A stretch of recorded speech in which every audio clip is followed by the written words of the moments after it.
14.2, the distance function. The function a gives the distance of x from 0 on the number line.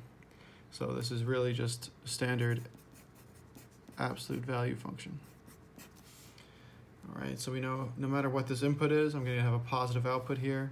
So 8 goes to 8. Really, I could put whatever I want here, but I already see, I'm sorry, not whatever I want. I could put positive or negative 5.6. But I already see negative 5.6 here, so I'm going to put positive. And it looks like it's going in decreasing order here. Pi, I mean, that's an irrational number, but approximately 3.14. I could have just written pi again. 1/2, same as 1/2. I guess I could put a couple different things here. I could put negative 1 or 1, but I already see negative 1 there, so I'll try and make it not repeat. And then here I'm going to put negative 8 because I already got positive 8 up there. All right, so I mean, I know what this function looks like, so I mean, this is just practice plotting it, making sure my slopes are the same. Or not the same, but they're sort of mirror images, right? The slopes, this is a positive 1/1, this is negative. And I mean, we have a word for that in math and in art as well, for when something is like a mirror image of itself if we cut it right down the middle. All right, symmetrical.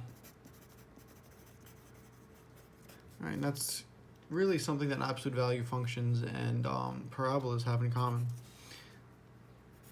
And you'll see later that they actually, you know, there's a lot we can say that they have in common. All right, number 2. Andre and Elena are trying to write a rule for this function. Andre writes a of x equals the piecewise function where the output is x when x is greater than or equal to 0, and the output is negative x when x is less than 0. So let's see if that holds true. If I have a value, right, this is the domain, right here. This is the part we're talking about here.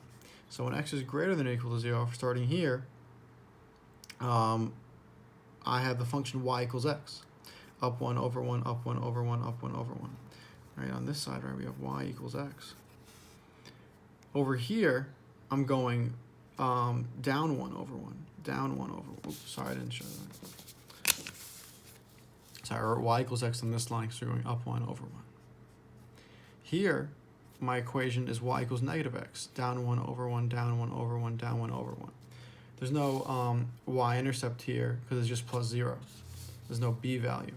But they're both linear functions, so they do have slopes.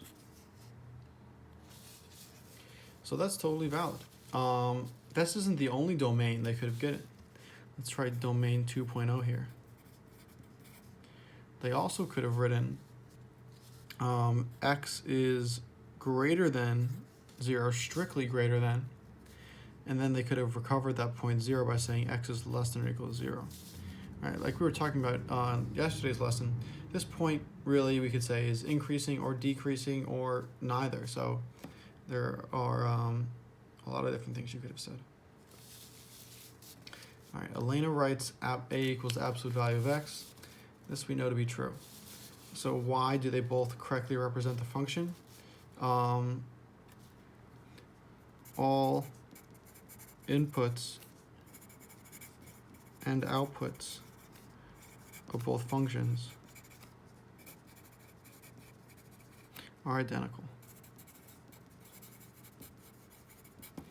Right, anything I input for x or negative x here, based on the domain, is going to give me the same result as this function down here.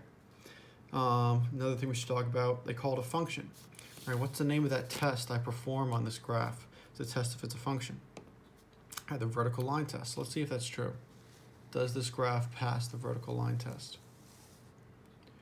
We can see that, yes, it does, because at no point when I hold my pencil like a vertical line does it hit the graph at 2 different places. Every x value has a unique, has only one, I shouldn't say unique, has only one y value. Right, okay, that's it for 14.2.